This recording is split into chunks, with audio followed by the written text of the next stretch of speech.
सांप ने चूहे से कहा, तुम में जहर नहीं है, इसलिए तुम कमजोर हो। जिसके अंदर जहर होता है, दुनिया उसकी इज्जत करती है, उसका सिक्का चलता है। आज वो दौर है जहां तुम्हारा जहर ही तुम्हारे लिए अमृत है।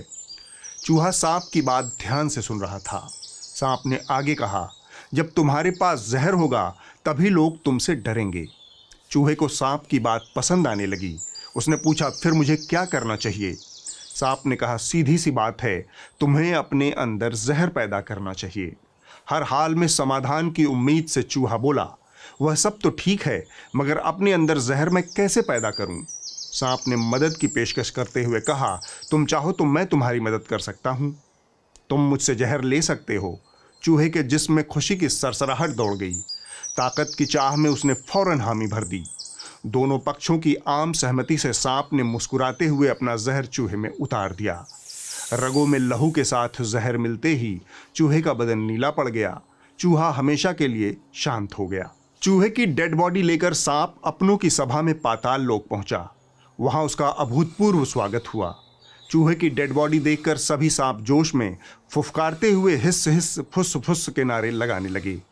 विजयी सांप बोला, दोस्तों, मेरे प्यारे दोस्तों। साथी सांप उसे गौर से सुनने लगे। वहां शांति छा गई। दोस्तों, जैसा कि मैंने आपसे कहा था वह मैंने कर दिखाया है। रिजल्ट आप सबके सामने है।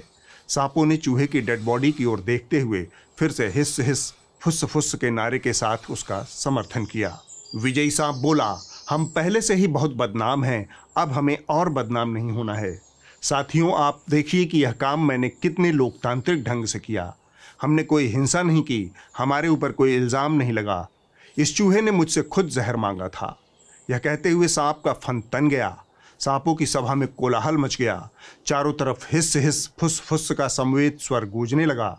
सभी सांप समर्थन में खुशी जाहिर करने लगे। विजयी सांप ने गर्व से आगे बोलना शुरू किया, साथियों, पहले आप लोगों के दिलों में जहर भरिए। लोगों के जहन में वह खुद ब खुद आ जाएगा और सब्जेक्ट उसे अपनी रगों में उतारने के लिए बेचैन हो जाएगा। सब्जेक्ट शब्द सुनकर सभी सांप हवा में लहराने लगे। विजयी सांप धारा प्रवाह बोले जा रहा था, बस हमें सपने और भय दोनों साथ साथ दिखाने होंगे। इसके बाद उसने चूहे की डेड बॉडी पर एक नज़र मारी और फिर बोला, देखिए कैसे यह हमारे रंग में रंगने के लिए तैयार हो गया। बाकी सांप भी रोमांचित अवस्था में चूहे के नीले बदन को देखने लगे। विजयी सांप आगे बोला, जहर भरिए, खूब भरिए, मगर उपदेश की शक्ल में। आप देखेंगे कि उपदेश स्वतः उन्माद में बदलता जाएगा। क्या समझे? एक बूढ़ा सांप जिसने अपनी जवानी में लोकतंत्र के कुछ बेहतरीन दिन और कुछ बेहतरीन लोकतांत्रिक नेताओं को देखा था, दबे स्वर में बोला, समझ गया, हमें लोकतंत्र को लोकतांत्रिक ढंग से खत्म करना है।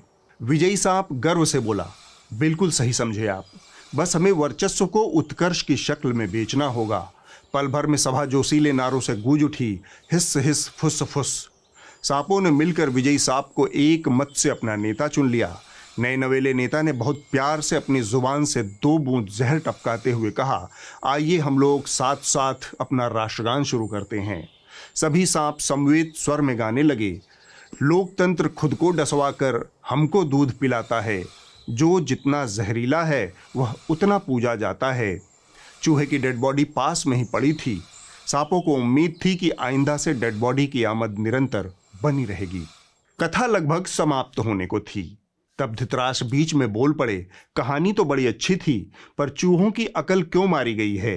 इतनी मुश्किल और कुर्बानी से हासिल हुई आज़ादी को चूहे सांपों के हाथ क्यों गंवाना चाहते हैं? संजय ने कहा, अच्छे दिनों की उम्मीद में महाराज, चूहों को अभी भी अच्छे दिनों का इंतजार है।